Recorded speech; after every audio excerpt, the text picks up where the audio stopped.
Hey all, welcome to Film Suck, a Patreon podcast in which we ponder the work of art in the age of crap cinema. I'm Eileen Jones. I'm Dolores McElroy.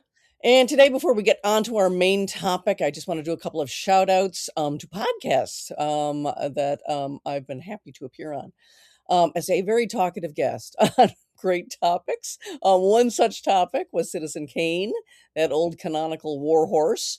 That's such a vibrant film debut, really, and so inventive a film debut by Orson Welles, very young Orson Welles, that it really deserves a new consideration of which is what it gets on the Lively Movie Night Extravaganza podcast, hosted by Forrest Flacco Miller, Conan Neutron, and Christina Oakes. So thanks again, guys, for having me on. That was super fun.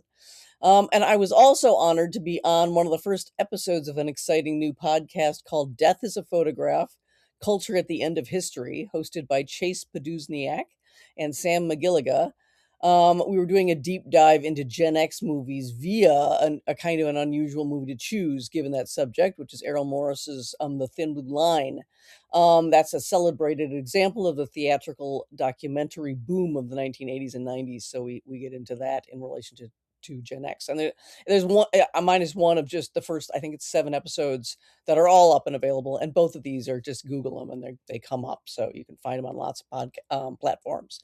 So they're all dealing with aspects of Gen X. So it's going to be an unusual podcast for being serious and rigorous on a topic. Woo! Who knew such a thing could be done?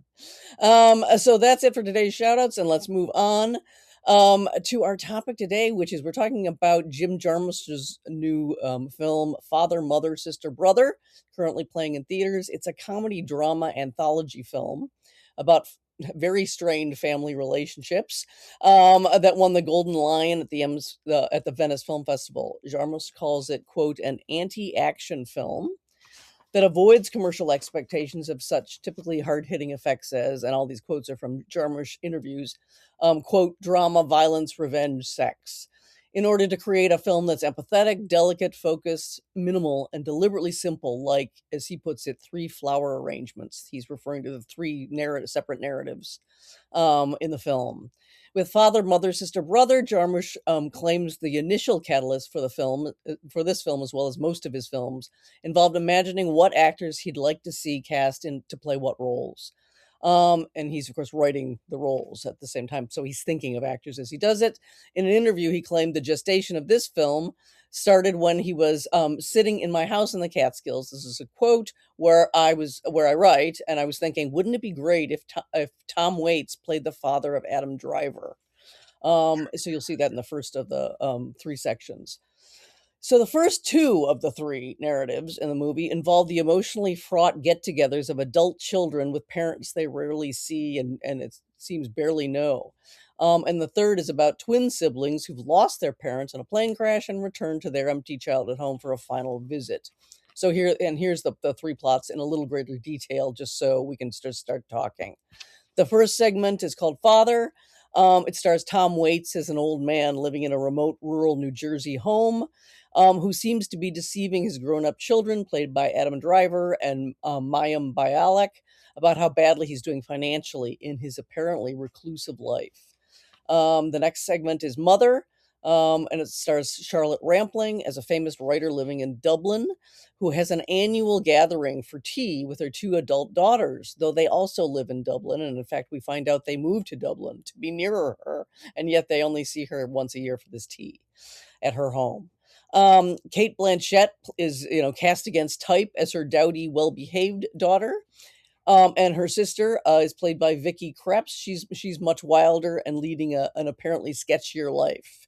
Both of them are trying to impress their severe withholding mother with how well they're doing.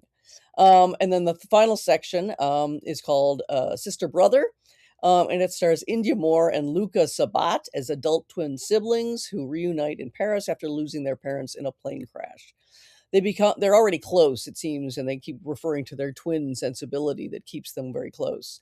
But they seem to become even closer while visiting their parents' shabby but splendid apartment in Paris, where they grew up. And they're looking through family memorabilia and pondering their mysterious bohemian parents' lives.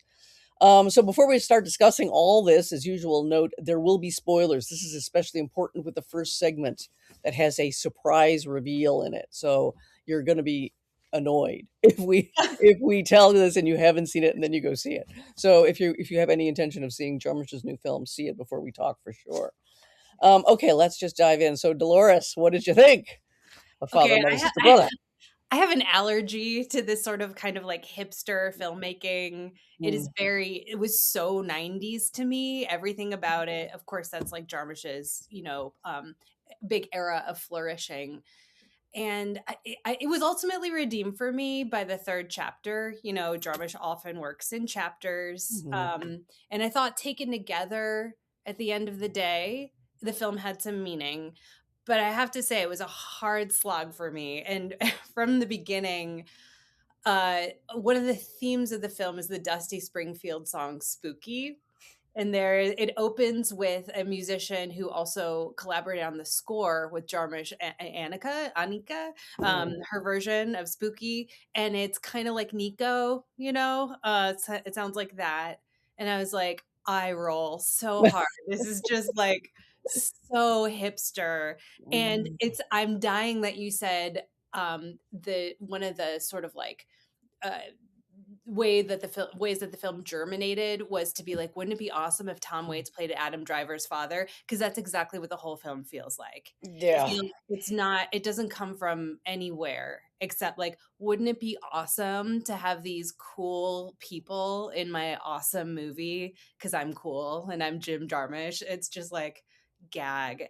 So Mm, I thought Tom Waits was kind of meaningless. To me, it was, I mean, no disrespect to Gen X, but kind of like some Gen X fantasy of like, yeah, let's put Tom Waits in our movie and it would be edgy and weird. And like, and there's an opening scene. A lot of the scenes feel like this. They're always siblings discussing their parents. With each other, and especially that opening scene with Mayim Bialik and Adam Driver felt to me like very talented high school students doing a scene for like drama club. It's mm, like these are not real people. and mm, and it's trying so hard to be. And I love slow cinema. I didn't even think this film was especially slow. It was just kind of bloodless, like kind of meaningless. Um Funny, I don't know, the word bloodless coming out of my mind reminds me of the last Jarmusch film I saw, which was Only Lovers Left Alive, the vampire movie with Tilda Swinton. And I also, after the I watched and taught that film after a whole semester of vampire films, and it was so interesting. Like both, I and the students were totally exhausted by it. We're like, this doesn't mean anything. It's just cool, you know. mhm. And that's kind of how I feel about this film. Although there were some redeeming things at the end. So I mean, ultimately, I was able to make some sense out of it. There are many repeated things that we'll talk about. Eileen and I are both sporting red because there's at least one character and sometimes multiple characters in each scene that wears like a distinctive red shirt or garment. And Well, and it's the whole reds family, so there's maroons, and it goes into pinks and reds, and then some of them deliberately very clashy, so you have to notice them. You must notice them. Yeah. yes, yes. So, fine, and there are all sorts of little interesting things to put together. For me, the most meaningful thing was I thought in part it was a film about how you could tell how a life was lived through people's relationship to their stuff, to their things, like, in their home. Mhm. Um, the first chapter is the Tom Waits character who is like a ne'er do well and a grifter and kind of scams his kids who are reasonably successful to give him money throughout his life under false pretenses, saying like he has a plumbing emergency or whatever.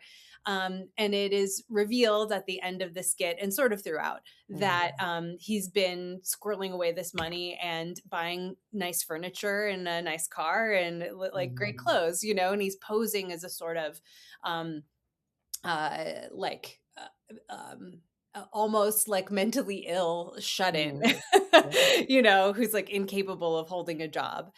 So his relationship to his stuff is expressive of his relationship to his family, which Mhm. is that he's a taker, and like he's always taking from his kids and giving very little back emotionally as well. And then there's the Charlotte Rampling scene, which we'll get into. To me, the weirdest and most Mhm. like, why am I here? Yeah. Also, luxury casting. That's just like, why? Why does this need to be Charlotte Rampling? I mean, I love her too. It's Mhm. just like it's meaningless the casting of this woman, except to be Mhm. like, isn't it awesome that Charlotte Rampling appears in the credits? you Mhm. know. Mhm. So her relationship to her children is expressed through like she has total control over her environment. She's a romance novel writer and like a successful one. She refuses to discuss her books with her children, which is, she's refusing to like let them in any meaningful way. But most importantly, it's expressed in her relationship to the table where she sets the tea. She has tea once a year with her daughters who live in the same city that she does, Dublin, Mhm. Ireland, which is already odd. Mhm.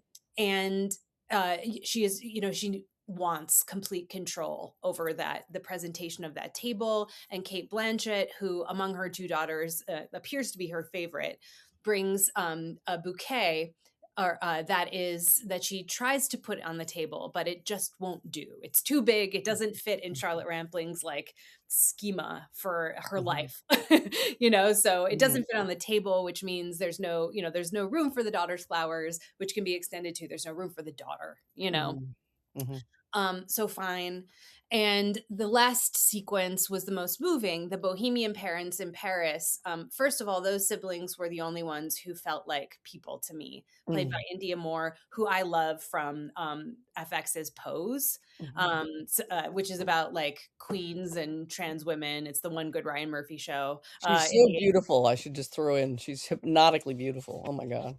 stunningly beautiful, Yeah. a great actor, and Lucas Sabat. I don't know how to pronounce his last Mhm. name, her co-star, but they felt like family, and their Mhm. scenes felt like real human beings. Mhm. And maybe that's part of Jarmusch's point. This is the family with the most love, with the Mhm. most true bonds.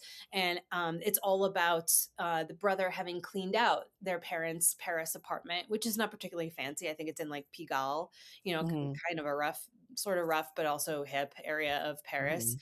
And it ends with a shot of their storage unit, which is not filled with anything fancy, but the parents have kept the things that they have kept are their children's drawings and everything from their childhood. And they even have, although unpacked, their own grandparents' things in boxes. So Mhm. their relationship to stuff is expressive of how they live their lives, which was like Mhm. full of love and connection for the Mhm. people in them.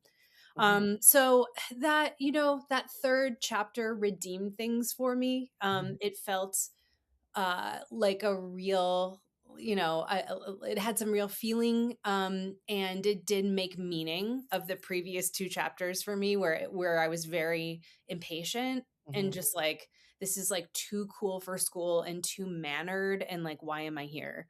Mhm. So yeah, that's my overall take. What did you think, Eileen? Oh, I agree 100%. I was so afraid you were gonna love this movie. I was just like, "Is Rude she of gonna you. love this?" 'Cause oh, it was Jarmusch has never been my guy, you Yeah. know? There are filmmakers who come up at the same time. Obviously, the Coen brothers are the leading examples, but, that I am can stay much more into. Soderbergh, I can at least half the time be very, very interested. The other half, he infuriates me, but half the time, I'm quite interested. Yeah. Jarmusch, I've always just been, it's always been too cool for school for me, Yep. and he's never changed. He's in every way that person. He's not a dumb guy. You listen to in interviews, he says interesting things. God knows he knows he knows everybody in showbiz because 'cause he's got a Yeah. music career as well as a cool person music career, as well as a cool person filmmaking career, Yeah. and you can tell, and he's been famous since, what is it, 45 years? I mean, how Yep. long is it since 84 or whatever? Yeah. Stranger Than 40 Found years. Paradise. Yeah. He's been famous all his life. He's been cool all his life. His hair goes gray at 15. So he's cool even young, even though he's odd, but odd in a cool way. He's Yeah. someone who literally wears sunglasses indoors, and his hair is all high and cool, and you're just like, "Man, your whole life has been this." Yeah. It's this curated coolness, and for me, nothing I mean, yes, if I stretch, you're right, the 3rd, I would say, is the most like anything like life, but it's still so cool a life. I'm like, "Yeah, okay. I True. guess some people get that. Looks lovely." Yeah. Um, but I don't even recognize the people I'm just like, "You wanna do fraught families? Come over and visit my family for any gathering. You wanna see tension and strain and awkward pauses and the fraughtness? I can show you the most layered, complex they're so the ones he comes up with are so simple in one note, you're just like, Exactly. There's no complexity. completely flatline characters where you're like, you each are playing the same note over and over like on a piano, ding, ding, ding, until you're just ready to scream. I mean, it's like, this is not real tension. This is not real anything. You're so right. There's no history. No, you There's like can't feel at all yeah. what led to any of this. That there was like literally in a really fraught family, when one person leaves the room and the configuration changes, everything changes. And the relationships all adjust and people start talking often behind each other's back. Yes. And new alliances are instantly Yep. formed, revived. What I mean, there's just all of this complexity that is nowhere in sight. I'm just Yeah. like, how do you even know people who are this free of interesting development at all? Yeah. So for me, yes, it was boring almost beyond human belief. The first one with Tom Waits and Adam Driver and is like a skit because it's literally is just leading up to the punchline of dad who's been playing this role of yes, an almost indigent, like barely housed. You feel like Yeah. in a ramshackle, apparently going to seed house with a rusted out truck parked out in front that looks like it's literally his son has to ask him if it runs. Yeah. Well, and then he's gonna rip a tarp off a brand new Beamer, and he's gonna Uh-huh. be wearing, a fabulous, louche, cool person suit. He's Mhm. clearly the alter ego for, Jim Jarmusch. Jarmusch, Yeah. 100%. And go driving out to meet some lady, and but all at the same time, I'm like, really, can his daughter has stopped giving him any money. She gave it to him once. His Yeah. son, who's done better, I think, obviously has to have, is giving him regular money. We're finding out, but he doesn't admit it to his sister. But is he giving him Rolex money? He's giving him Right. Beamer money? I'm just like, this doesn't even compute. How Me he too. I was like, how much money are they giving this guy? how can he possibly give him enough money? You Yeah. really would have to maintain that house, sorry. Yeah. You really would have to do some work on that house, even if he's lying about the big whatever disaster jobs that he has to have done. Yeah. But you wouldn't have Beamer money and Rolex money. Right. And if you did, why are you living there? And if you wanna be the rock star, you don't wanna be the rock star of bumfuck New Jersey. I'm just the whole thing does not compute. Right. No, it's not a real person. No, it's not a real person. This is a Uh-uh. cool person's, self-amusement and with a joke at the like, a kind of an elaborate punchline at the end. "Oh my god, look, he's there." But you already kind of know Mhm. early on, there's so many hints and, that we see him dressing the house. He's adding a ton of more stuff and junk, so it looks like he's borderline hoarder.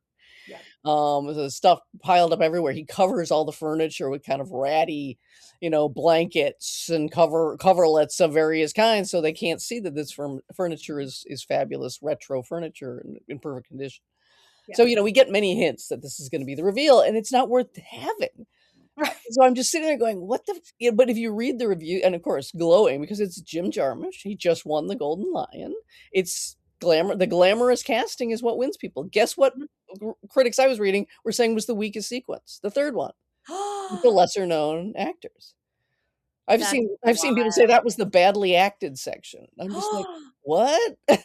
The Cate Blanchett section with Cate Blanchett leading the charge, if you ask me. I Yeah. mean, the sister was kinda good, but it's an easy role. Right. She's the one who shows up with pink hair, and a lesbian girlfriend, but she's disguising it because she wants it to partly because she wants it to appear that she's being Ubered there when she doesn't have enough money to afford an Uber, and she's gonna scam her mother. It's a constant theme of the first two is Yeah. who's financially on the rocks and needs help.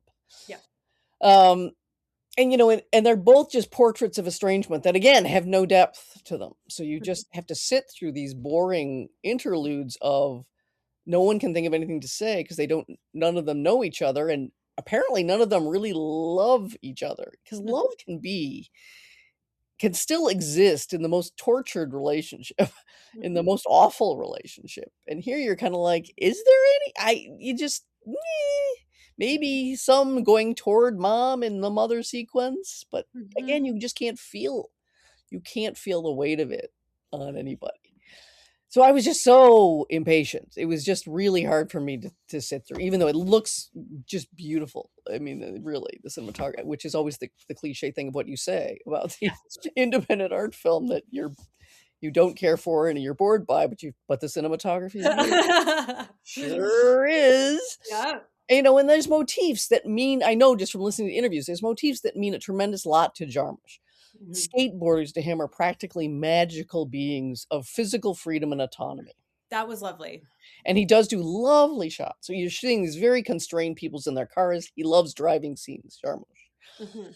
So there's, the siblings getting to the thing, and they'll see skateboarders just flying by, just, the princes of the road. And okay, he really is like they're practically angelic beings compared to the rest of us. I'm like, I lived anyone in an urban area among a lot of skateboarders. Yeah, not so much. But okay, you made lovely, lovely, literally slow motion shots in each of the 3 segments to show. Yeah. I thought that had something to do with the way that family relations can be. Everyone on their own board, Oh, I didn't even think of that. Like sometimes you're in harmony, sometimes you're not. You could go your own way, whatever cliche.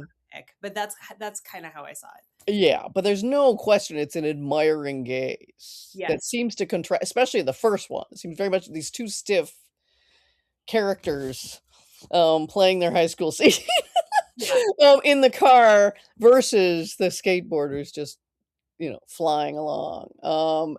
So there's things like that. There's the Rolex watch makes an appearance in some way or other in every. There's these motifs that are linking them, and then you're right. Later, you're going to try and sum this up. If you're literally critics usually just start rating which is better or worse, which is a very annoying response, frankly.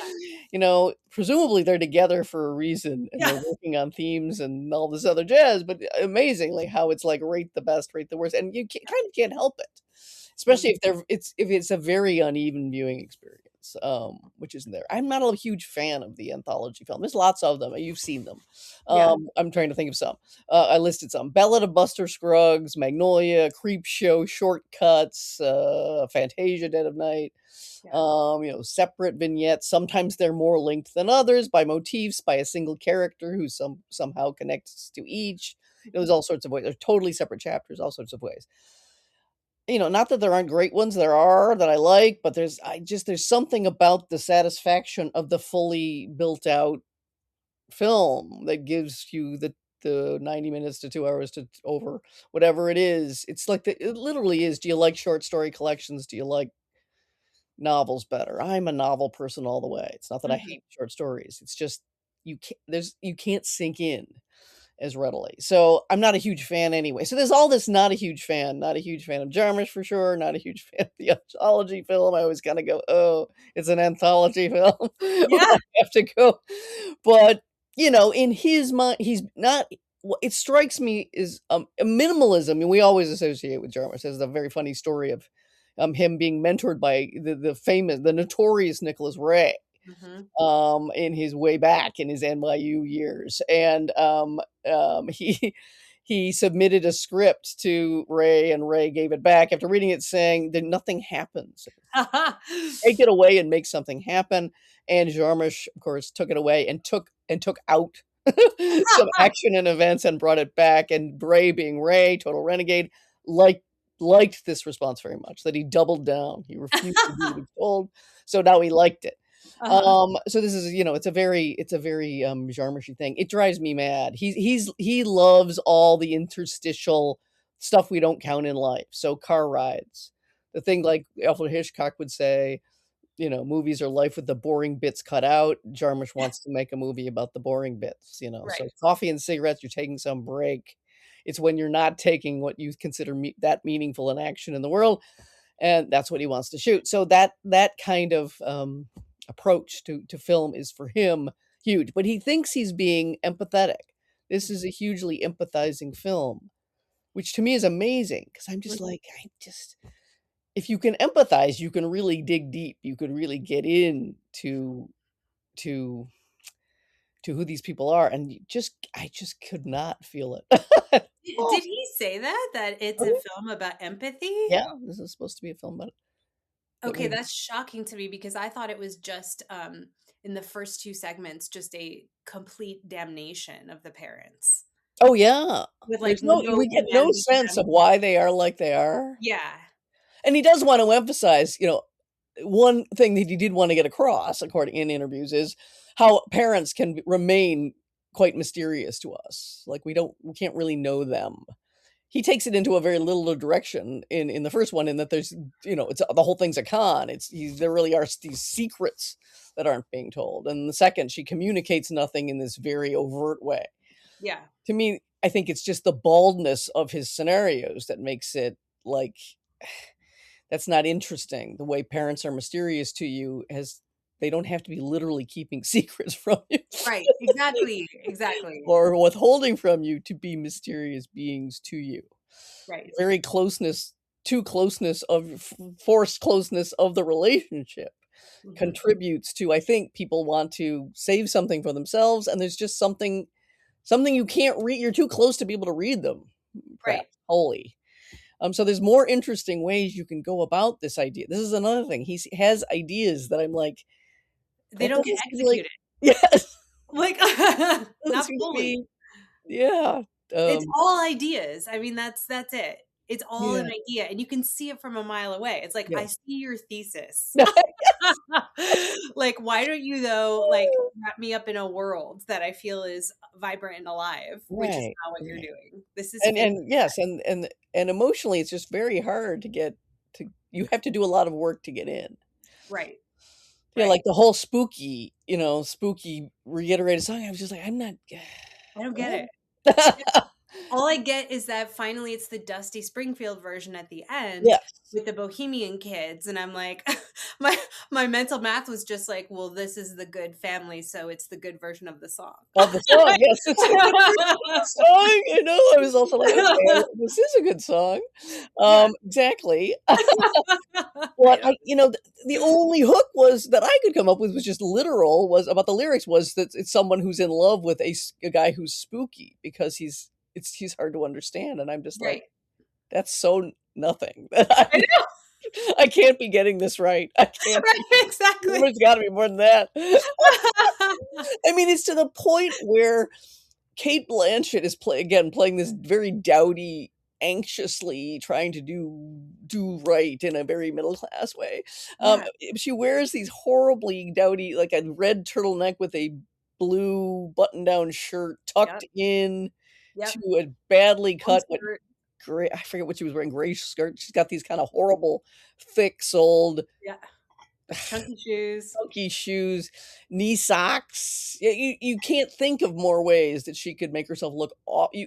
She goes up to the bathroom in one scene. I'm like, surely you'd rip that shirt off. You'd do something. You'd just be like, even I think this is a costume someone put on me that does not look real for 1 second, and I should not be wearing this. It's not that people don't wear dowdy, unflattering clothes. It's just that somehow Cate Blanchett cannot bring it off. Right.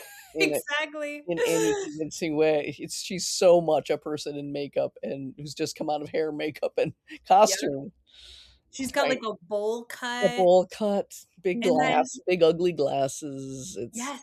And God forgive me, we have to say it out loud. Like, did she get a ton of filler? Because her cheeks are. I was telling Eileen earlier, like, she looks like a Cabbage Patch Kid. Like, there's something like so unnatural and like larger about her face.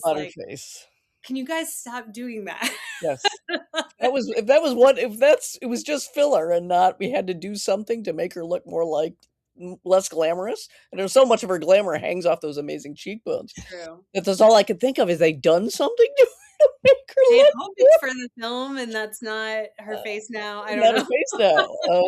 Yeah, it's deeply unsatisfying. I found it just deeply falling flat at every turn, even more than I would say usual. I mean, like I used to teach the film Dead Man just because I was doing a course in the in Western noir, and it's a very Western noir film.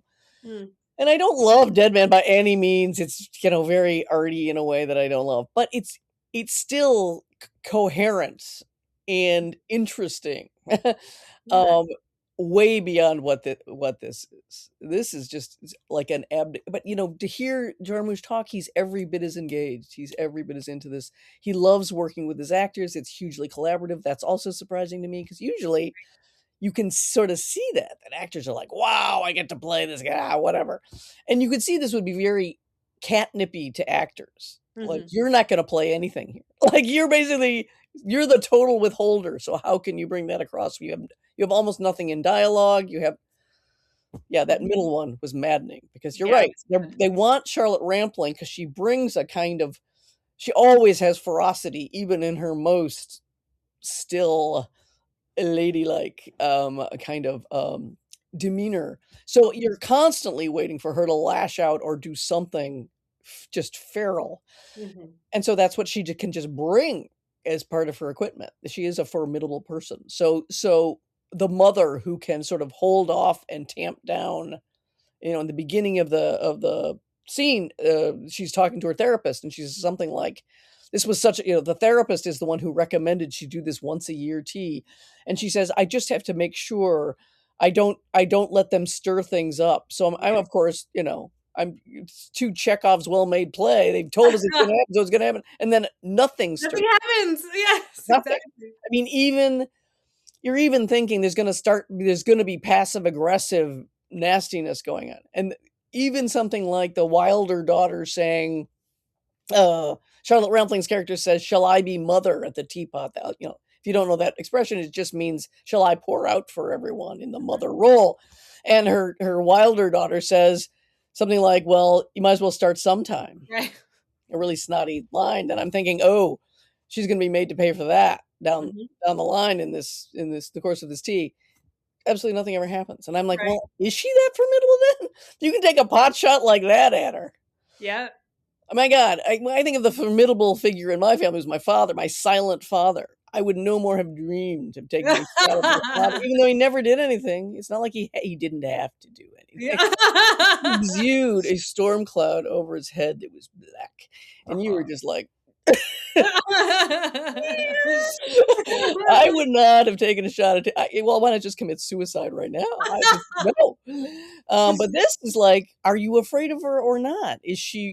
Is she a real repressive force or is she not? So this kind of thing is how you're mulling through your time You're right. watching. Yeah, Right.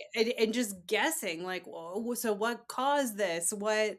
Why is it like that?" And you get absolutely nothing Nothing. And not that eventually. you have to follow the full out, more traditional, like in a play of the, the grand era of the, 40s, 50s. It would all be coming out. That's why Right. you'd sit there because Yeah. it's all gonna come out in some climactic, hair-raising way.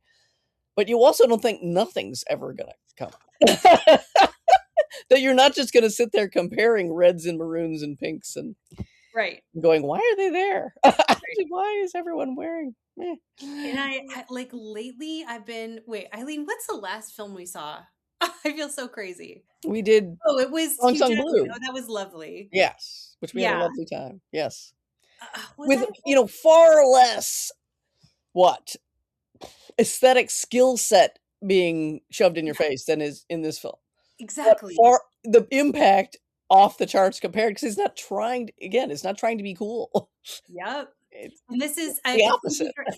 yeah, aesthetics is exactly what I wanted to raise. Mm, Like I become more and more impatient with this the older I get. mm. Wes Anderson is of course like the The prime king. target of my rage, but Mhm, like this is like that in certain ways. Like it's fetishizing the furniture, mhm. the fashion, the like bohemian cool locales, Yes. including Tom Waits's New Jersey house, which is fabulous, It by is. the It's fabulous way. Yeah, lakeside. And know, I'm so tired of like lingering on the bookshelf with all the right titles. yeah, You yeah, know, I want to kill. And it's like, this is why people hate you and and like yeah. intellectuals and art films, things I love. But Mhm. they hate it because of this shit. Like, Yeah, and it seems so empty, and like, if you don't know what this is, like, you're not cool, you you're not know? well. And how many times did I see the name Yves Saint Laurent before the film even started? Like 7 times. I'm like, I get it. It's a collaboration with Yves Saint Laurent, you know? You know how many times they said it in Belle de Jour? Once. Okay. Yeah, Like, yeah, and like, it was a little more iconic. And it's like, I get it. You're collaborating with all the fancy people, you know, but mhm, it's so lifeless. It feels like a fashion spread, you yeah, know? yeah, Even though, I mean, they're not like necessarily trying to be super fashionable, except maybe in the last sequence. But right. the whole thing has this sort of like Vanity Fair, boho Yeah, chic English country house thing, you know? mhm, mhm. Um, it's so weird that this film is coming out now. I'm like, in the year of our Lord 2026, like, Exactly, what the hell? exactly. This It's is what like, it the just pride doesn't you're it feel like this needs to be over? It just needs to be over, and how can you even do this? How can you continue to make films like this given what we're all living in? I surely there's something of the horrible forces that are surging all around us that makes you not want to, as he puts it, go to your house in the Catskills where you write. Yeah, You exactly. sit there going, "Well, then that's where my characters just take over." Do they? Oh, They always do just take over. And then I just am following them as they say the same repetitive thing 19 times, and it doesn't lead anywhere, and it's not interesting. It wasn't interesting to begin with. nope. So why is every, little, brain fart you have worthy of being all Of a dressed feature up film. Yeah. and turned into an arty indie film that again seems like some wild throwback to 30, 40 years ago, and you're just like, what are you doing? But this, you can just tell these are the waters in which he has swum his entire adult life, Yep. and he doesn't even know. He doesn't even know. He's so satisfied with this film that he literally crows about it. Just like, I really love the way this came out, and he was like, the whole thing is perfectly realized. And you just think of the panel at the Venice Film Festival, like, what the fuck's wrong with all of you people? That's insane to Like, me. It's really? Here insane. we are in just hell, it 10 miles deep, all around I every know. every area of our lives. It's I know. coming apart. And you're still looking at shit like this and going, "Yeah, I really love the way she had the slightly clashing pinky Pinks scarf and with the deep reds. red Yeah. and the lip." It's like, and it's Charlotte Rampling. Oh my god. Like, how can you stand it? How can the actors stand it? How can all of you stand this? Doesn't someone want to scream? I don't know. The only thing that rears its head is Tom Waits's bookshelf. Mayim Bialik says, "Oh, I didn't know the origins of fascism. I didn't know you read stuff Yeah, like this." yes. And there And was we're a like, Noam, and he "Oh, had Noam Chomsky too. of Yes. course." Of Yes, and no, I thought too, "Oh, something's gonna come out of this." And Yeah. then I hear what he says something rando, like, I don't know, I was reading a lot of things. Yeah. It's just fobbed off. Yep. It's not any matter of interest. You don't know how to take any of it, except it's just registering yet again.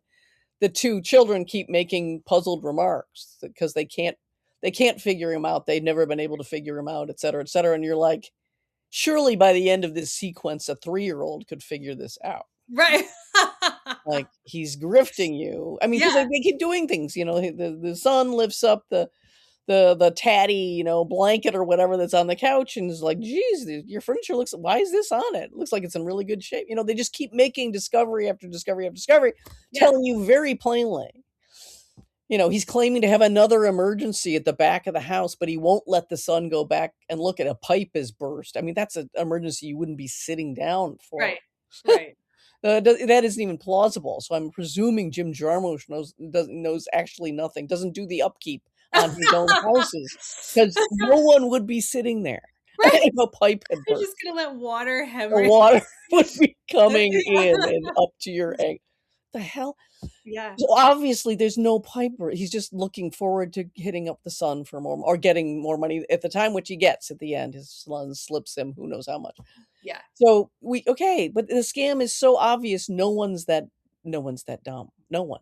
Exactly. And the Exactly. daughter's already suspicious of him and very It, conscious of like this. This guy doesn't add up. We've never understood this guy. What's going on with this guy? Why is he living like this? All this. right. And the answers stare you in the face. And it's all just for the one shot. Literally, the whole segment is just for the shot of Tom Waits coming out Yep. in the cool guy suit and the sunglasses and getting into the Beamer and roaring up. It's a short stories punchline, like, all right. I don't I love slow cinema. I taught a whole class on it. Yeah. And please, this ain't that slow. I mean, I was bored, but for um Yeah. Yeah. what I like about slow cinema is that it reveals the world. You get to be with like Mhm. people and places.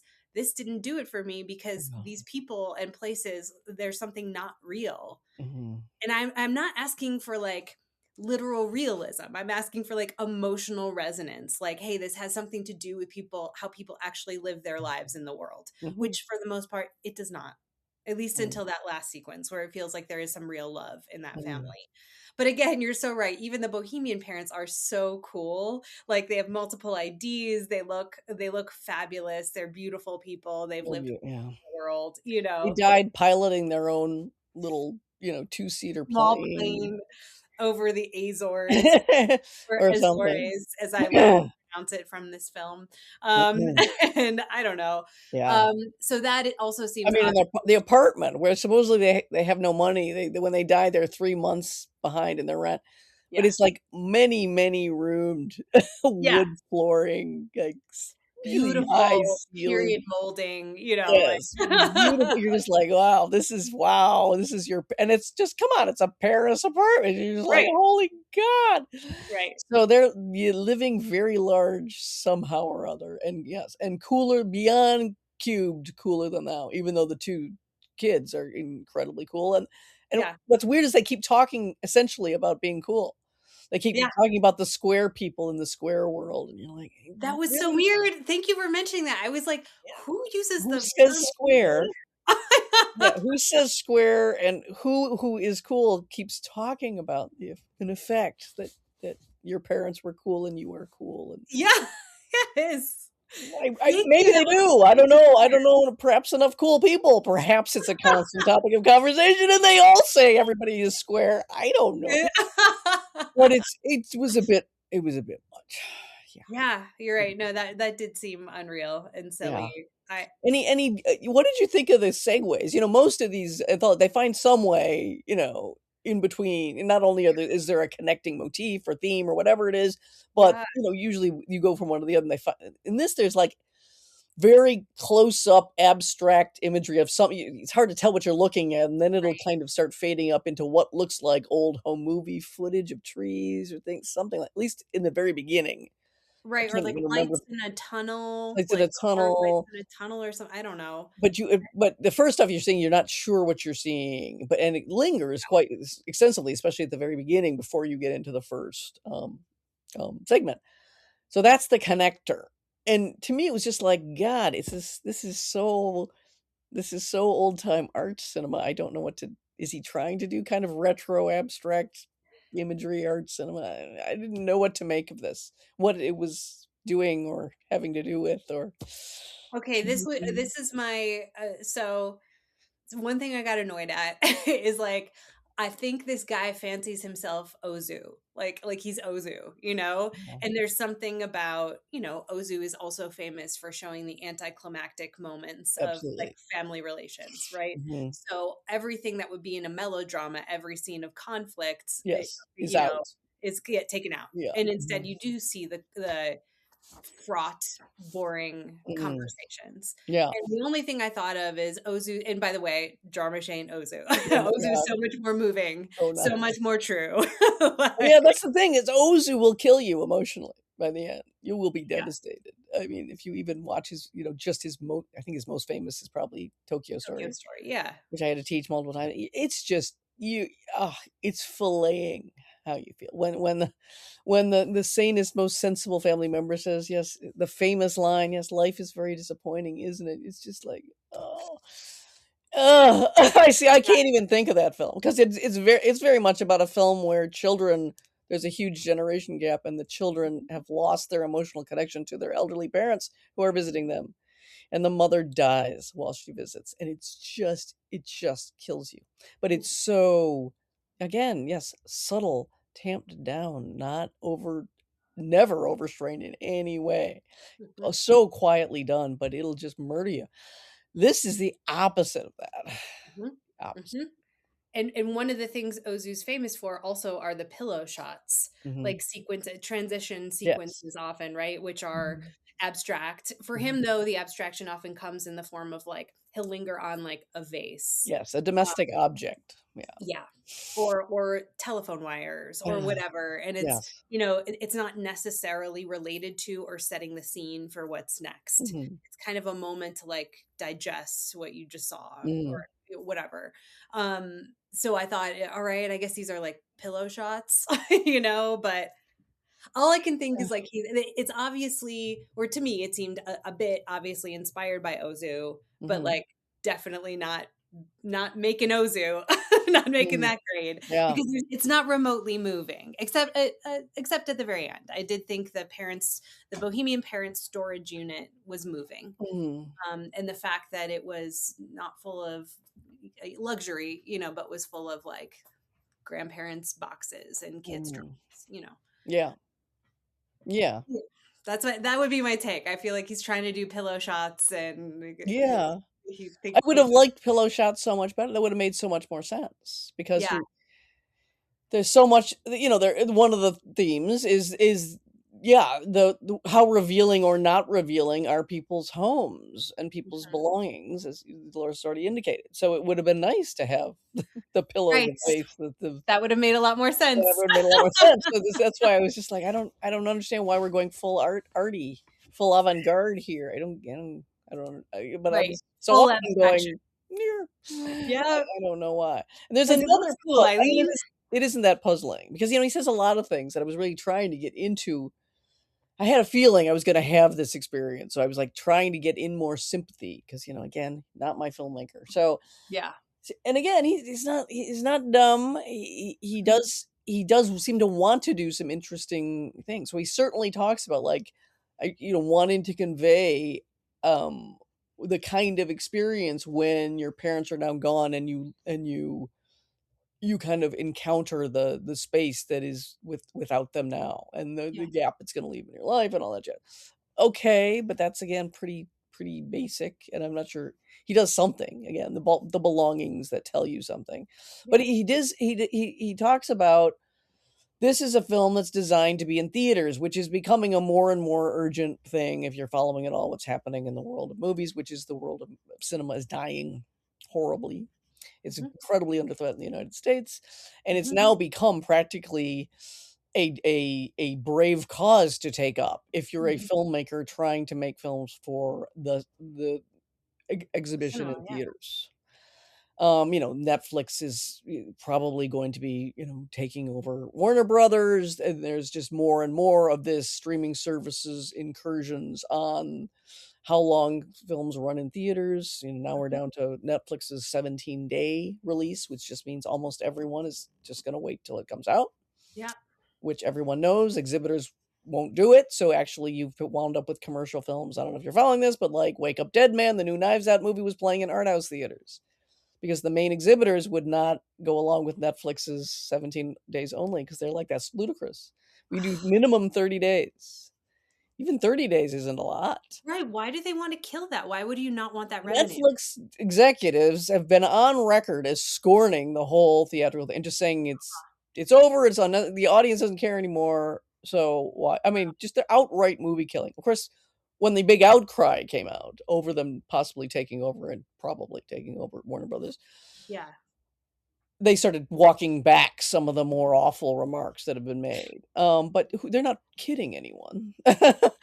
they really will be perfectly happy to kill the theatrical business because that's Yep. not their business. I Yep. mean, they in a limited way release films into theaters, but in no serious way.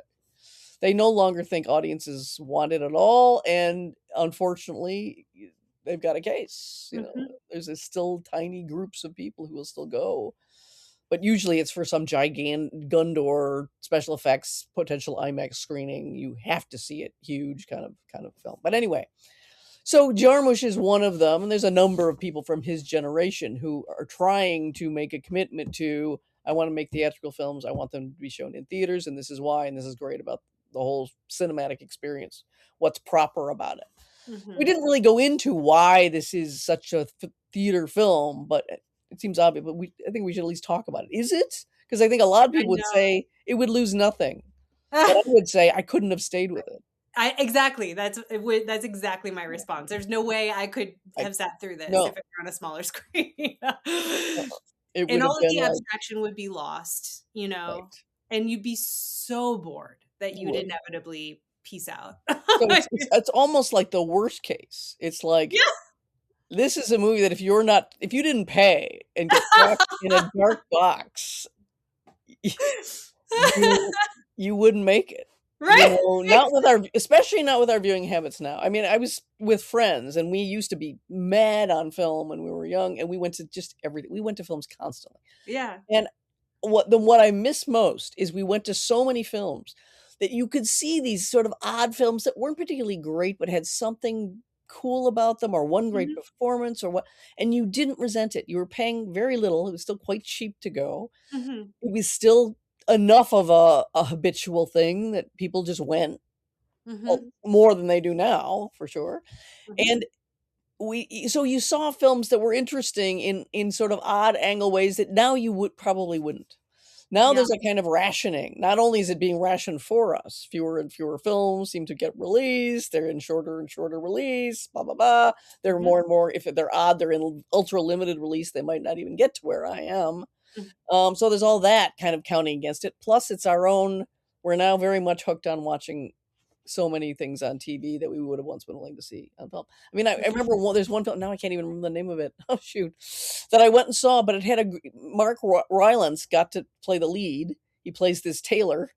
Okay. Um, he's so great that I just sat there going, this is the kind of movie I would have seen once. It wasn't a particularly good film.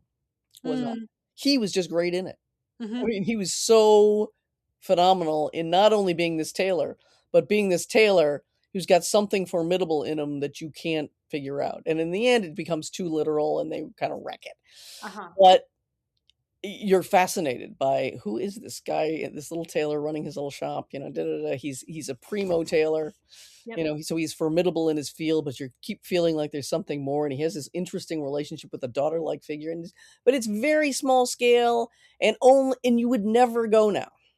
Uh-huh. If you were gonna see it at all, you'd see it at home. You would never just be like, "I'm gonna go out and pay X dollars to see this odd little film that doesn't even sound, it's about a tailor." Already, you're like, "Oh," in the 30s or something. Right, You're right. already gonna be like, "Yeah." I never would have seen it. So I was sitting there watching it going, "This is the kind of film I would have seen," because I was seeing Yeah. lots and lots of films. And in your 20s, if you're into film, man, are you into film. You're just, I gotta watch everything, ah."